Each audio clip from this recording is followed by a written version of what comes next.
welcome to the Badass Breastfeeding Podcast. This is Dianne, your lactation consultant. And I'm Abby, the Badass Breastfeeder. And today's episode is brought to you by Fairhaven Health. Are you leaking breast milk in between feedings? Now you can collect that milk rather than throw it away in your breast pads. And today's episode is also brought to you by Cake Maternity. Cake Maternity stocks one of the largest ranges of maternity and nursing bras. And we'll hear more about our sponsors later, but these sponsors make this podcast possible. So if you can, and if you would please, head to badassbreastfeedingpodcast.com and check out our sponsor page if you need anything or want anything. Check there and see if you can give your business to any of our sponsors. And while you're there, you can scroll down and enter your email address and get episodes sent right to your inbox every Monday. And now Dianne has our review of the week. Yes, this is from Morgan from Chicagoland. Oh, right there by you. Yeah. And she says, thank you. I'm so grateful for you guys for creating this podcast. I'm nursing my second baby with never having been able to nurse my first, postpartum depression, lack of knowledge, etc. With this pandemic, I'm home all day with my e-learning 5-year-old and now 7-week-old, breastfeeding and also getting ready to go back to work, thankfully from home as well. So needless to say, I can be a bit stressed. And being so new to breastfeeding, I wasn't sure what was normal. My son was born 3 weeks early and seems to constantly want to be at the breast.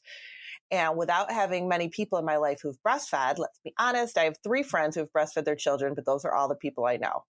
It's been hard to convince my family and husband that everything is normal and we are all doing fine.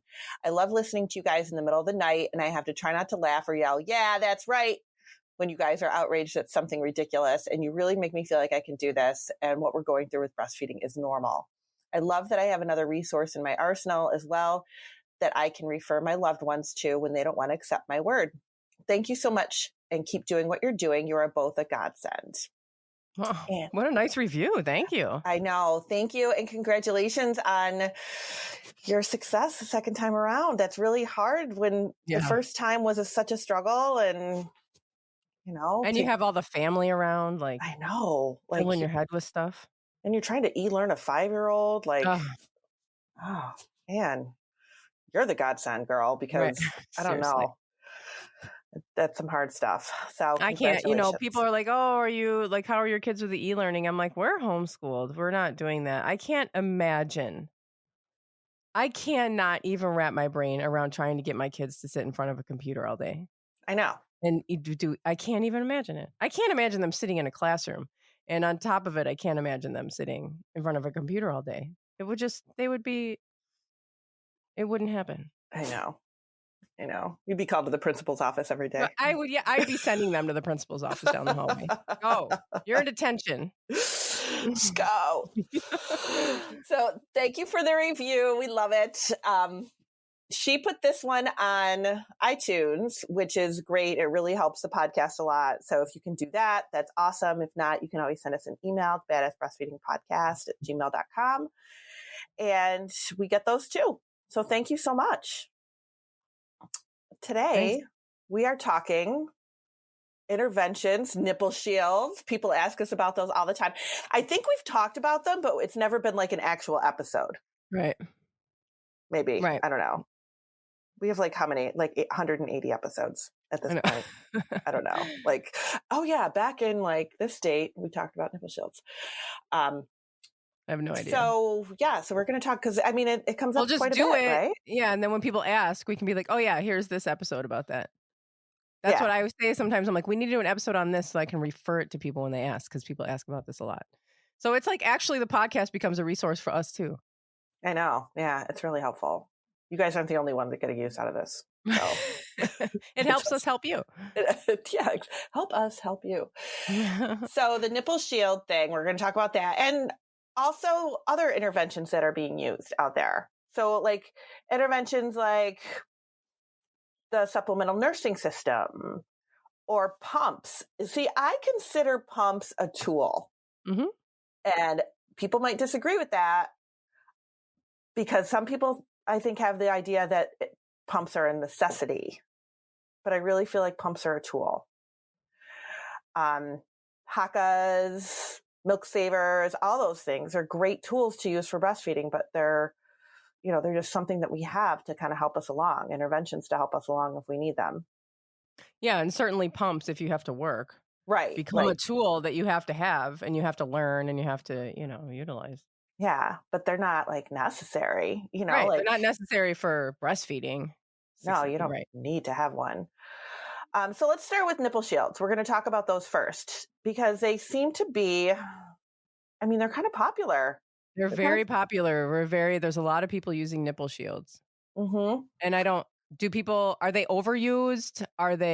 They're very hard to get off of. I've heard that's the big thing that I hear is like people trying to, once they start using it, then they're like, how do I stop using it? And I feel like then there's kind of a lack of support there or something, or a lack of Education, I think. Yeah. education on how to wean off or whatever.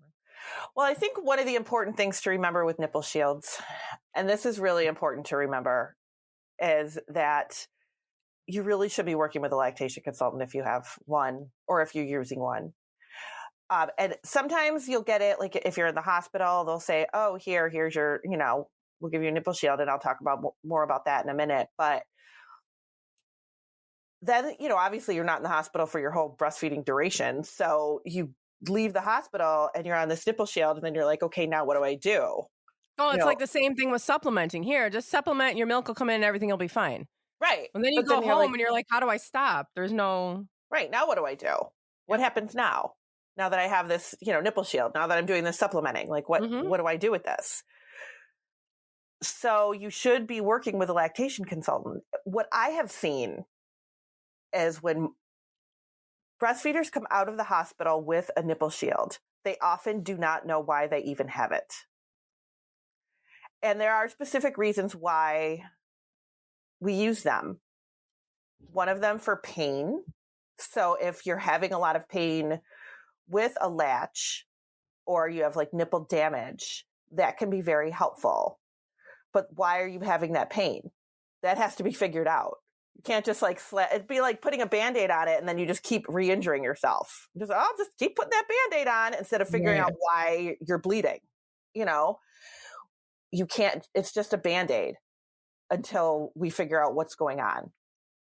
So if does the baby have a tongue tie? Is that a situation where maybe we need to use a nipple shield until we get that tongue tie fixed or revised, if that's what you choose to do? The nipple shield can be helpful. So pain is one thing. If the baby's really having a hard time latching, that can be a helpful thing too. But why is the baby having a hard time latching? We need to figure that out. The thing that probably the number one reason why I see them being given in the hospital is because they say the breastfeeder has flat nipples. That's the number one reason that I see. And probably the majority of the time, that person does not have flat nipples. Oh, wow. So what happens is a lot of times it's a lot of fluid. So you get a lot of fluid and, during labor, your body gets really swollen, your breast tissue gets very swollen, and the baby has a really hard time latching when you're swollen up like that. So they give you a nipple shield, which is very helpful. But what they're saying to you is, oh, your nipples are flat, so now we have to give you a nipple shield. So what? It's that person's fault? Now we're blaming the breastfeeder because her nipples aren't perfect? That drives me crazy. What's a perfect nipple? I mean, babies can latch onto nipples. It's not nipple feeding. That's what I always tell people. It's breastfeeding. It's not nipple feeding. It shouldn't have anything to do with that, really. I mean, we shouldn't be scared of a flat nipple. But in the hospital, they're not necessarily trained for all problems, right? They want your baby to feed. They're not there to nurture your breastfeeding relationship. They're there to make sure that your baby is feeding so they don't have to worry about blood sugar and jaundice and all of that other stuff that goes along with a newborn not feeding. Right. They need to get things evened out as quickly as possible because they want you out. Right. They bring you in, they want your birth to go a certain way, and then they need your recovery to go to a certain way so you can get out. I mean, they have policies, procedures, protocols to make all of that happen as quickly as possible. So when there's bumps in the road, they use these tools they don't have the time to be like, well, let's get a whole team in here and figure this out. That's not what happens in a hospital. No. And often the nipple shield is given by somebody who is not the lactation consultant. Yeah. Because you might not have a lactation consultant to see, number one. They might not be there all the time, number two. They might be busy and can't see you, number three. Yeah, and your nurse is the one you're going to be seeing. There's one for a whole hospital. Yeah, often that's the case if they have one at all. Right. So now the nurses are the ones that are helping you, and they can't be trained in every single thing. So they want your baby to get on. And if you're struggling to get your baby latched, and they're like, oh, okay, let's try this because it's like a guarantee. But now we don't know what is the real reason why your baby needs this. Why is this? Why do we have this? Because it's probably not the real reason. Yeah. That's like with any intervention. If you're just kind of stepping in and putting a Band-Aid on it, as we say, then the problem that is whatever the issue is not getting addressed, and it doesn't just go away on its own. So exactly. Whenever you decide to take this nipple shield off, that issue is still going to be there. Which is why families have a hard time coming off of them. Right. And that's why you hear that. And I firmly believe it. I could be totally wrong, but I've worked with a lot of families that have had nipple shields. If we solve the problem of why the baby has the shield to begin with, or why the baby needs the nipple shield to begin with, then we won't need it. But if we haven't solved the problem, they're not going to come off of it. So where people are like, the baby's addicted to the nipple shield. No, we probably haven't figured out why they have it yet. We haven't figured out the problem. So when they send you home with it and say, and this is one of my favorite things, they'll send them home and then they'll be like, don't use that for very long because it impacts your milk supply and it's bad. So don't use it. Good luck to you. And then they send you home. So now you have this new family that is like, what do we do here? We got to get off the nipple shield. I can't get off the nipple shield. It's going to ruin my breastfeeding relationship, which isn't true, by the way. And then they're stuck trying to figure things out for themselves, and they don't even know why they have it to begin with. I mean, It's crazy. There's no help with this whatsoever. So if you have one, you should be working with a lactation consultant to figure out what is going on there. And sometimes I'll have people that just go out and buy them on their own because you can just get them. So now if you have a baby that's not latching well, mom might be like, oh, let me go grab a nipple shield.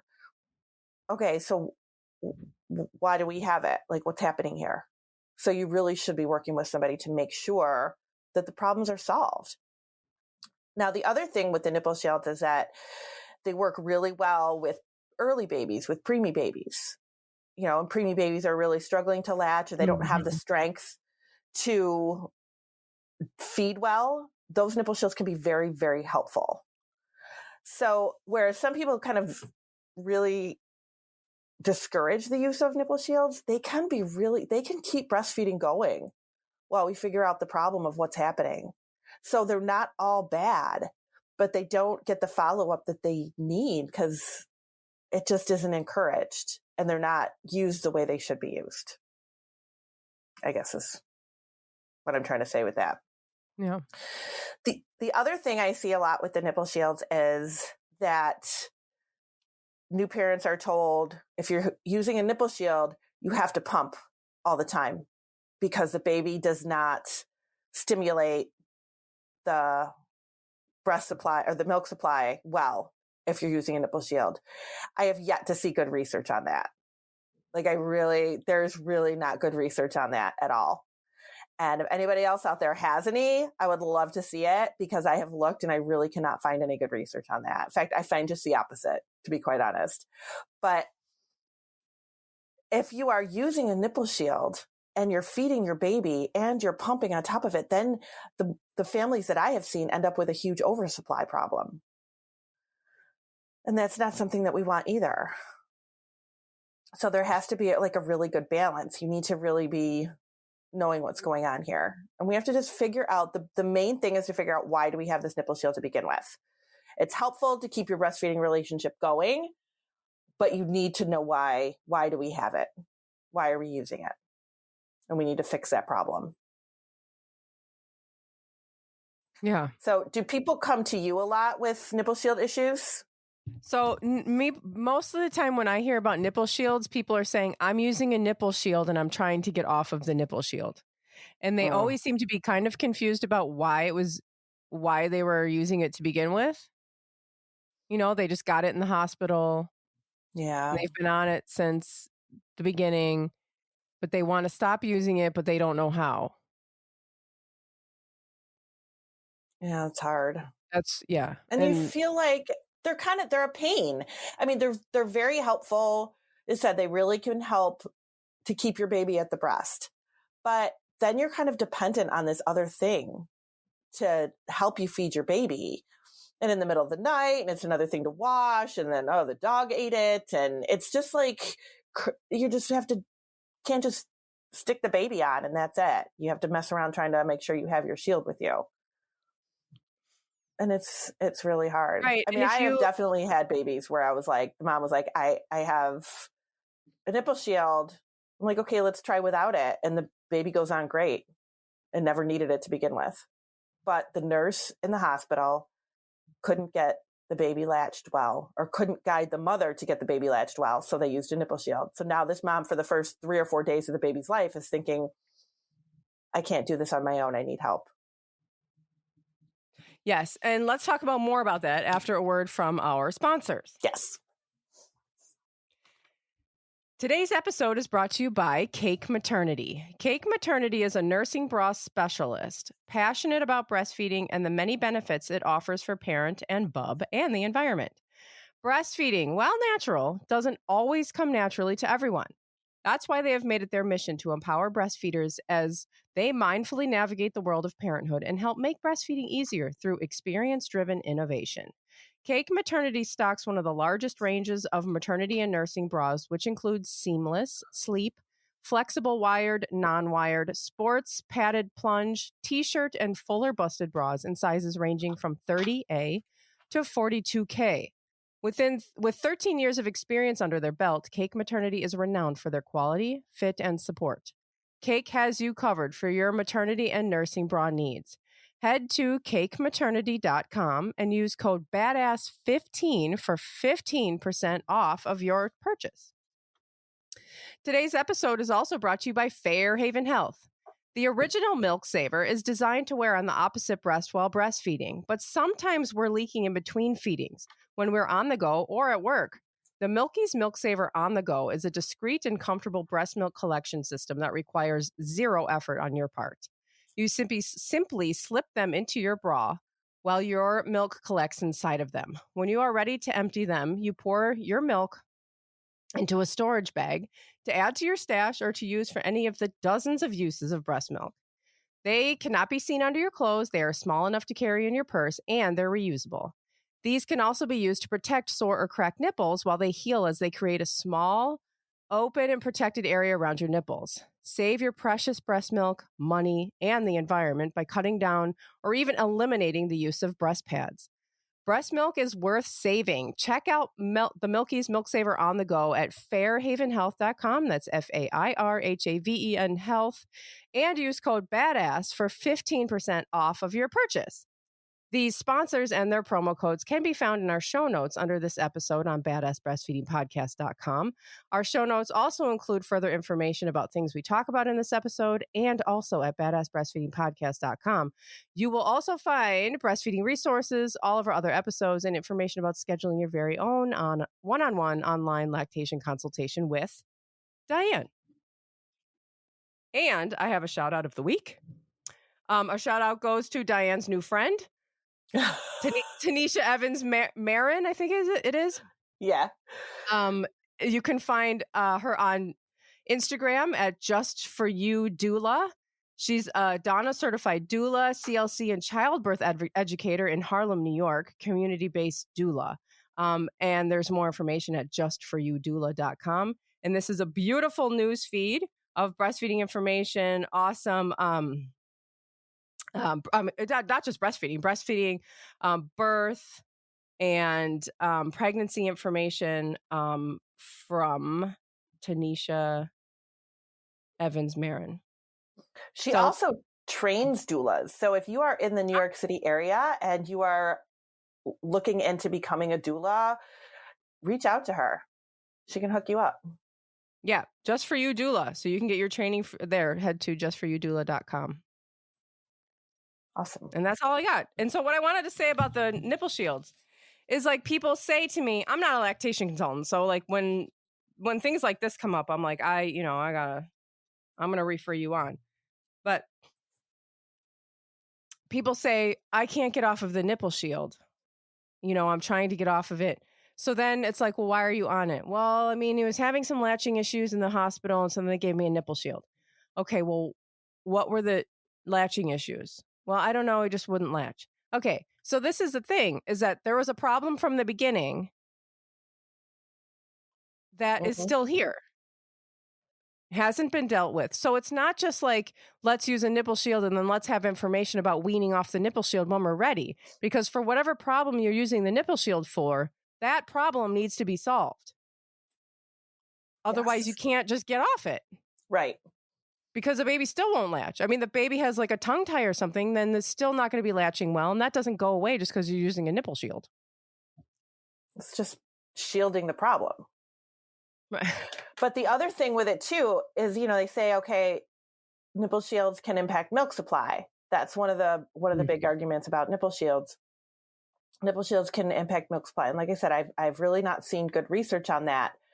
But you know what will impact milk supply? A baby that's not feeding well. Right. So how do we know, is it the nipple shield that's really causing the problem, or is it the problem of why the baby has a shield to begin with that's causing the milk supply problem? Like, we need to fix the problem. That is the bottom line. And you really do need to be, if you leave the hospital with a nipple shield, if you choose to get one on your own because your baby's not latching and you didn't have help in the hospital, so you just, happen to get yourself a nipple shield, that's fine. But make sure you're working with a lactation consultant to determine what is going on there and why you need it, because that is a really important piece of things. Mm-hmm. And I know people that have used them throughout their entire breastfeeding relationship, whether it's 6 months, 9 months, 12 months, and they did fine, and they were fine using it, and they never, went without it. That was, totally up to them. But a lot of breastfeeders I know just want to be done with it and want to get off of it. Yeah, I know. And I think they're told like, well, you can just use this for a little while, and then when things get better, you can take it off. Yeah. But that's just stop using it. Yeah. So then people think, well, okay, I'm ready to get rid of this. And then there's no information about how to move forward. Yeah. So bottom line is, we need to figure out what the problem is. So that's what it comes down to. Now, supplemental nursers, we'll talk about those real quick. Those are a little bit more complicated because those are the ones like with the tube, and you've got like the milk, you've put the milk in the little bottle, in the little syringe type thing. And you've got the tube that goes to the breast, and then the baby latches at the breast and can nurse getting milk from the tube while they're latched to the breast. So the idea behind a supplemental nurser, we call them SNS.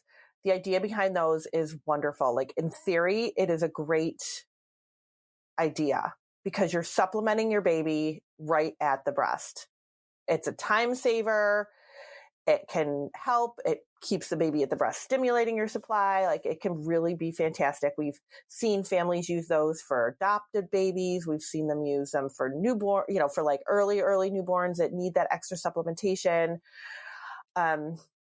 But when you're putting it into practice, it can be really overwhelming because there's just like, it's just stuff, like you're trying to figure out this tube and you're taping it to your nipple and you've got this bottle here and that's up on your shoulder, like clipped to your clothing, or you're wearing it around your neck and like, this bottle around your neck and you've got the tubing there, and it's really hard to manipulate on your own until you really get the hang of it. So it can be very overwhelming. And I don't see a lot of families able to keep up with it for very long because it's very overwhelming. So that is one of the reasons why people ask me sometimes, well, do you recommend a supplemental nurser? Like, I don't most of the time, because I find that families who are already overwhelmed get even more overwhelmed. And then they feel like, I need all this stuff to breastfeed. And you really shouldn't need a lot of stuff to breastfeed. But if you are using a supplemental nurser, that is another situation where you really should have help from a lactation consultant. We need to know what's going on there so that we can delay, get rid of that as soon as possible. So they're kind of hard. They're a challenge for sure. Sometimes you only use it in the hospital. You see it more with, like I said, with maybe early babies, maybe you're in the NICU. They might help you with something like that in the hospital, but going home with it by yourself can be really a difficult task to try to. Yeah. And up. I can see like that would be something that could also be over prescribed, because if you have, if you don't have any reason why a milk supply would be a problem for you, then again, we're just trying to work on helping the baby to breastfeed. Mm-hmm. And if you do have some sort of issue where a full milk supply is not possible for you, like you have the IGT condition where body just does not make, which is very rare. But if you do have that would obviously be really helpful if you want to have the breastfeeding experience. Exactly. Or for adoptive parents, like that could be amazing, there is like ways to induce lactation for, an adopted situation, but that can be really complicated too. And if you want to use, I've heard of situations where somebody who is giving up a baby for adoption will actually pump for that baby. Oh, yeah. And send the milk to the family. And then that baby can actually breastfeed the milk that was made for them from their parent. That seems like amazing to me, and what a wonderful like way to be able to do that. Or it doesn't have to be breast milk from the biological parent. It could be whatever it is, but then you can have the breastfeeding experience with an adopted baby. And what a wonderful thing. But if it's just like, well, we think, because I can, like in my experience in the hospital, I don't know if this is true, but I can see it being like, well, your milk's just not coming in, or you're not, and then just kind of throwing this tool at somebody. Yeah, that happens. Instead of actually, again, like just dealing with whatever, getting help that you need to actually breastfeed if that's what you're trying to do. Yeah. Yep, that's how it happens a lot of the time. Well, let's see if we can get, like your baby needs more. Because you happen to have birthed a very hungry baby. Yeah. As opposed to everybody else's They were fasting their final trimester, so now they need extra food. Tell you, it's something else. So those are really the two biggest intervention tools that I see being used. And then you've got like, your pumps and stuff like that. And of course, those, like I said, I feel like those are kind of a tool to use as well, but they're so popular and just out there for the whole world to have.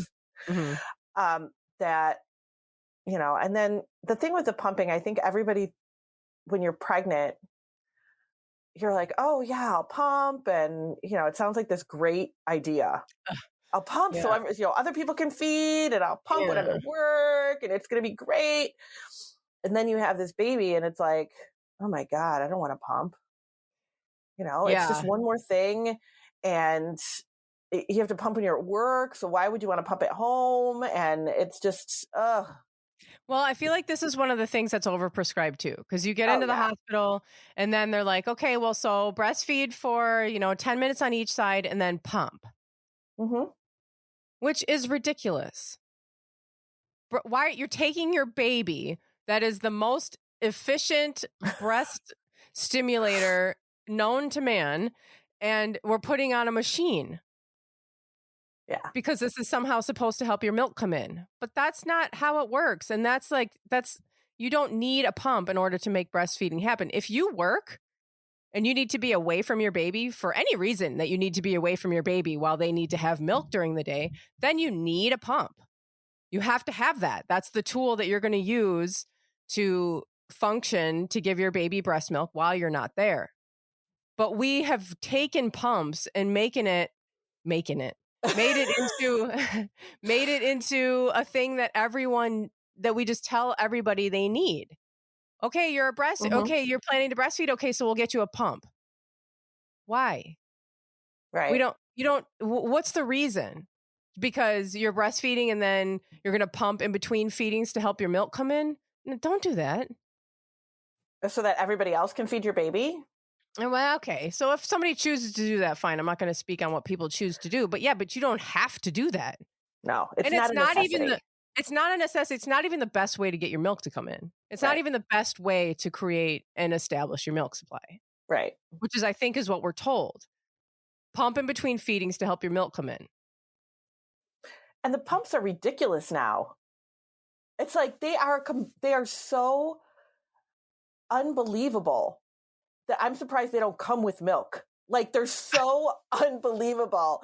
Now there are these pumps that you just wear them and nobody knows you have them on. You could just pump while you're in the grocery store and Yeah, you could just be pumping 24 hours a day. like, oh, it makes it so Oh, easy. You can pump while you're doing all the things you need to do and it's great. And they have made it like this. We have made breastfeeding a $1 billion industry because of these pumps, and they're not cheap.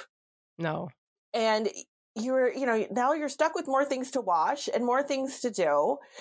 And it feels like you have to have it. Like you have Yeah. to have it. You choose to, like you said, you choose to breastfeed, you have to have this pump. And not only just a pump, you better have the top of the line pump Hmm. because that's what we have now. Like every year we get more and more and more established with these pumps. It's capitalism, man. It's here. And Oh it's my here God. inside of breastfeeding full force. And Because I you could can't. see it if you do have a job Yeah. where you need to have something like that. But it's just like, okay, so we expect you to multitask. We expect you to wear your pump and pump milk for your baby while you are doing all the other things you need to do. It's such a telling thing of our culture that like we glorify all the things we can do at the same time.